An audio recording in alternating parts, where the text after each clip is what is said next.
Oh, good. Can we stop pretending like Elizabeth Warren is a real candidate yet? Because this lady is insane. She's not as insane as Mr. Beto, who is now out. If you've seen the news of that, I'm not going to bring it up because I don't want to give that guy any attention. Because hopefully his political career is dead. Um, but we've got Miss Warren here talking about her proposed Medicare for all bill that just came out. I think it was yesterday or the day before yesterday, and it is planned to cost something like 50 trillion. I think it was. This one said, yeah, $50 trillion over 10 years. Much of that is the current cost of all healthcare. I think in this article by the New York Times, I'm just bringing it up for this one part. Over the next 10 years, it's an additional $20 trillion. That almost the size of our entire deficit. $20 trillion in additional spending over the next 10 years. And the only way she plans on funding this is listed here. She's going to require employers to pay a similar amount to what they're currently spending, she says. I don't know how that raises additional money. Maybe a similar amount implies probably more. So small businesses that already can't afford giving health care to their employees are going to get hammered even more. Changing how investment gains are taxed for the top 1% of the households, raising $2 trillion, and ramping up her signature wealth tax proposal to be steeper on billionaires, raising another $1 trillion. So you know that wealth tax things that Europe is getting away from because it's a failure. You know that thing that gets billionaires to leave your country and they won't invest here. You know that thing. She's going to be ramping it up, and that's how she plans on paying for this. So I'd like to know what happens whenever the billionaires start getting rid of their money here, and she can't raise this $2 trillion. Also, creating a tax on financial transactions like stock trades, bringing in another 800 billion, which is hardly 10%, not even 10% of what she wants to do. Beyond the 20.5 trillion total, she is also counting on states and local governments to contribute an additional 6 trillion to help paying for the system.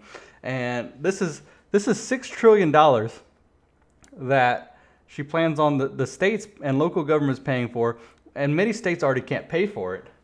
I don't know. I don't have the numbers from her, but I'd assume at least half the states probably can't afford this. Louisiana damn well can't afford to pay any additional. Not the people, which the people already can't, but the government is not in a position to pay more money. Like Mr. Sanders, Ms. Warren would essentially eliminate medical costs for individuals, including premiums, deductibles, and out-of-pocket expenses, but it's not clear if her plan would cover the cost of free healthcare for everyone. It relies on ambitious assumptions about how much it can lower payments to hospitals, doctors, pharmaceutical companies, and how cheaply a large system could be run. It seems like this whole bill is run off of maybe, I hope we can do this, if this happens, then this happens, and a lot of, well, if we get rid of all this stuff, we can put the money directly into here, and that's not really how it works.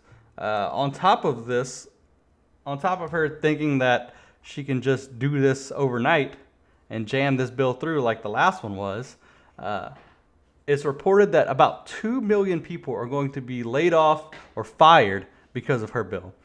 And she is saying, as this Fox News headline says, that everybody laid off can work in just other insurance companies, auto and life insurance. Senator Elizabeth Warren of Massachusetts said Friday at Iowa that private health insurance workers who lose their jobs under a government-run healthcare plan could work for life or auto insurance firms instead. The 2020 presidential hopeful was asked where those could work, and the insurance and health insurance would go to the private and eliminated, blah, blah, blah, whatever.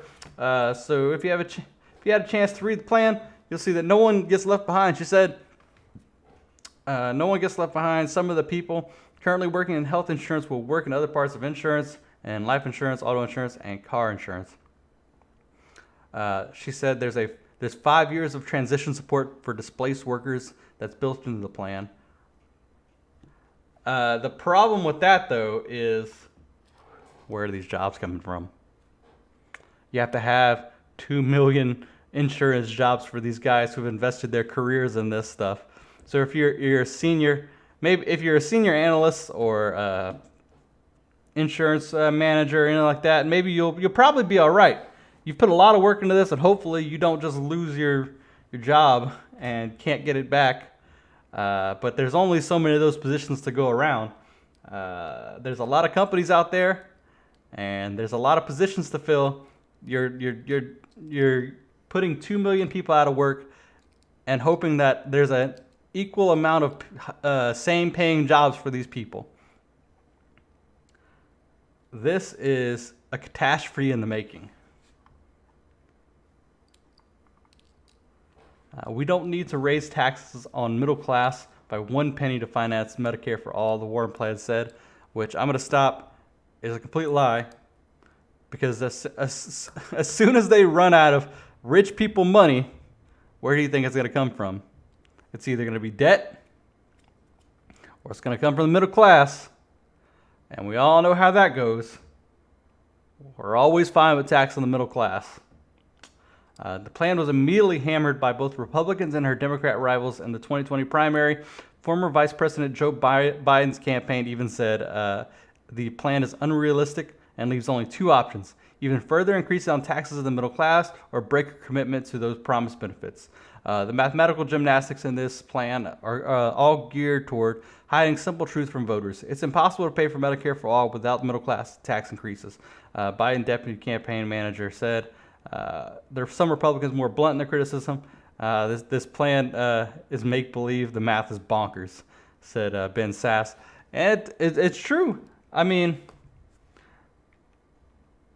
every other country in the world that has a plan like this, a Medicare for all or a universal health care plan, they just pay more taxes than us, just middle-class, normal people. In general, it's said that Americans pay more for health care, but that means that includes everything.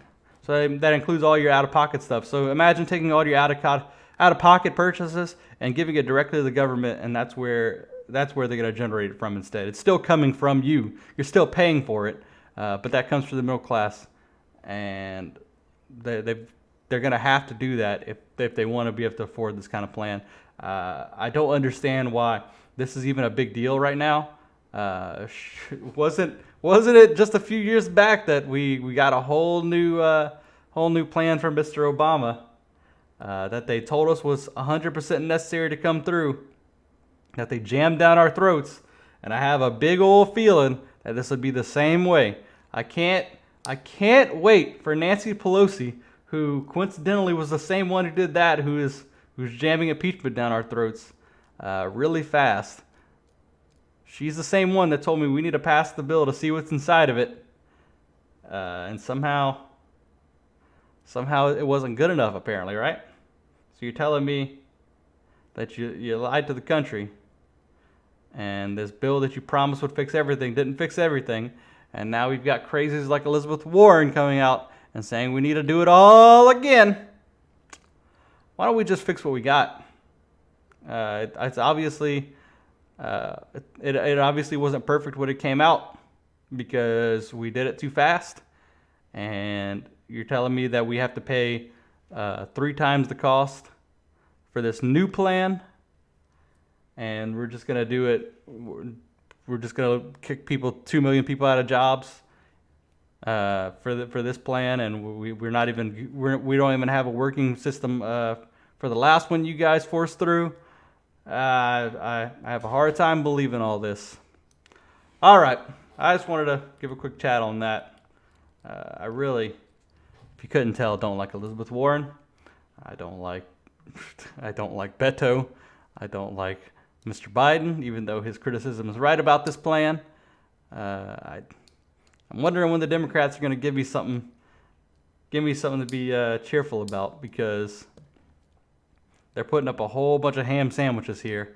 And this, I didn't even mention that Elizabeth Warren doesn't explain how she's going to pay for all her other things that she promises. The free school or free college for everyone, and all of the. I don't get it. Where's she planning on paying for all this stuff? She's got multiple plans like this, and every one of them talks about increasing taxes on the wealthy, and that no new taxes on the middle class. But at some point, you're gonna run out of the rich people's money. Even if you do get one of these things through, you can't have everything you want because there's not enough money to go around. Eventually, it's gonna have to come from the middle class. All right, I'm done.